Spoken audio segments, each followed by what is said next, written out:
Hepinize merhaba tekrardan ben Barkın. Bugün size Kanada eğitimini tanıtacağım, anlatacağım. Bu video Ontario eyaletindeki okulların eğitim sistemi hakkındadır. Birçok kişinin Amerikan dizileri ve filmlerinden bildiği öğretmenlerin kendi sınıfları olduğu olay tabii ki de gerçek. Ve burada aynı e, öğretmenlerin sınıfı var ve öğrenciler buralara koşuşturuyor. Ama bir öğretmenin sabit bir sınıfı olmayabilir veya sabit bir sınıfı da olabilir. Bu demek ki yani bir sınıfı 2-3 öğretmen de kullanabilirler dersler. Okulların nüfusu biraz fazla yani. Biraz fazla dediğim kendi okulumuzda 1000 kişi var, 1000 küsür kişi var. Bu 2000'e de çıkabilir. Sizin eğer gidecekseniz sizin okulunuzda böyle de olabilir ama hiç kargaşa veya karışıklık olmuyor. Çünkü insanlar her kendi sağından gidiyor burada koridorda. Bir okul çıkışında herkes yine sağdan gidiyor fakat çok insan herkes çıkışa gittiği için kargaşa değil kalabalıklık oluyor. Sporlar konusunda okuldaki sözden değiştirebiliyorsun ve birden fazla lisansa sahip olabiliyorsun. Türkiye'de sadece bir takımda lisansın olabiliyor diye biliyorum. Mesela basketbol takımındaki bir futbol takımında da oynayabiliyor.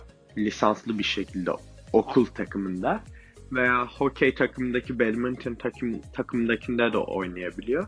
Ama sezon 3 sezon veya 2 sezon oluyor. Sezon dediğim bölüm. Mesela ilk futbol oluyor veya bu değişiyor ama kışta hep hokey oluyor. Futbol oluyor, basket oluyor. Atıyorum bir şeyler oluyor orada. Daha sonra hokey oluyor.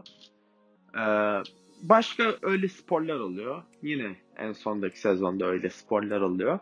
Okulda birçok kulüp var. Zaten bunları şu an görebiliyorsunuz.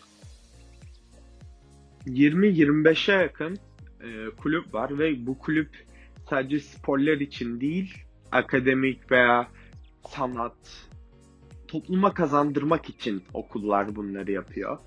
Tamam, üniversiteye gitmesin ama iyi bir birey olsun, iyi bir insan olsun diye bunları yapıyorlar. Her şeyin ve her türlü spor, birçok spor var Türkiye'ye yanına oynanılan burada ama genellikle Amerikan futbolu ve hokey oynanılıyor. Hokey milli spor gibi denilebilir.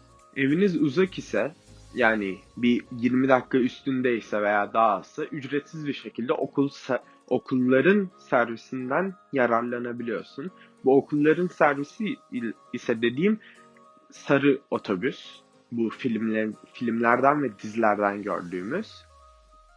Ödevler konusuna gelince assignment, quiz, test ve sınavlar oluyor. 9 ve 10. sınıflarda sınav zorunlu olmuyor ve 11-12'lerde zaten sınav zorunlu oluyor. 9 ve 10. sınıflarda ortalamanız %70'in altında ise sınava girmek zorunda kalıyorsunuz veya ondan fazla mazeretsiz okula gelmeme gününüz var ise, devamsızlığınız var ise veya bu tarz şeylerde sınava girmek zorunda oluyorsunuz. Bu sınavlarda yılbaşı tatilinde 2 hafta tatilimiz var. Ondan sonra oluyor bu birinci dönem için. Ve ikinci dönemdeki ise Haziran'da okulların kapanmaya yakın olduğu zamanda oluyor. Assignment dediğim proje ödevlerimiz oluyor. Mesela bu fen kısmında mesela fende laboratuvarda yaptığımız bir laboratuvar raporu oluyor. Bu mesela bu kadar ciddi göründüğüne bakmayın. Çok kolayca yapılacak. Maksimum bir saat harcanması gereken bir araştırma ödevi oluyor. Ve 9. ve 10. sınıfta fen diye oluyor yani ayrılmıyor. Kimya, fizik, biyoloji diye ayrılmıyor. 11 ve 12'de ayrılıyor.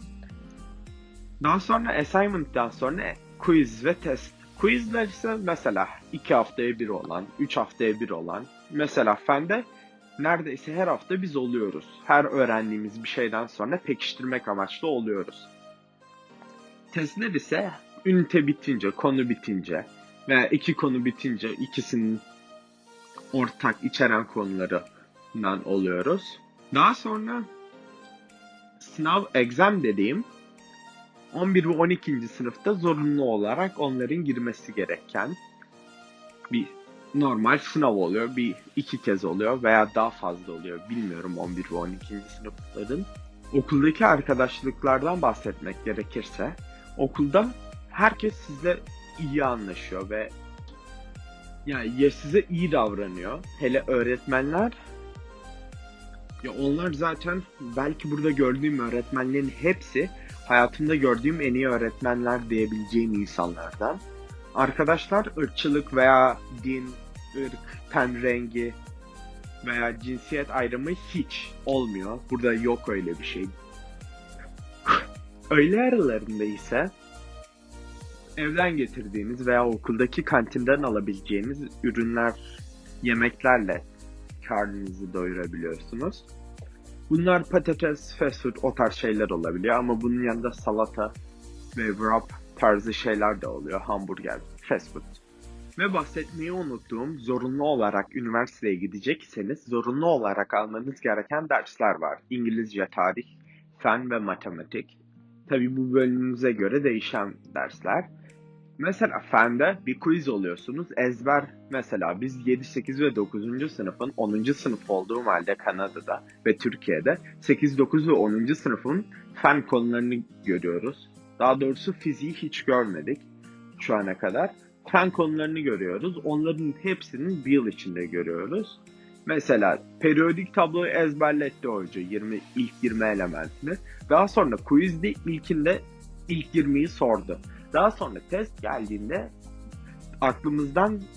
aklımızı kullanarak yapmamız yerine hoca periyodik tabloyu kullanmamıza izin verdi. Kağıdımızın yanında kendi periyodik tablomuz da vardı. Ya böyle ezberci eğitim olmuyor ve daha kolay oluyor. Böyle olması daha kolay oluyor. Bir önceki videomu izlemediyseniz birkaç ilginç şeylerle karşılaştık orada, olaylarla. Buradan yani tıklayarak izleyebilirsiniz. Eğer abone olmadıysanız ve like atmadıysanız ikisini de aşağıdan ücretsiz bir şekilde yapabiliyorsunuz. Kendi fikirlerinizi ve düşüncelerinizi yazmak istiyorsanız veya soru sormak istiyorsanız ikisini de hepsini aşağıdan ücretsiz bir şekilde yapabiliyorsunuz. İzlediğiniz için teşekkür ederim. Kendinize iyi bakın, görüşürüz.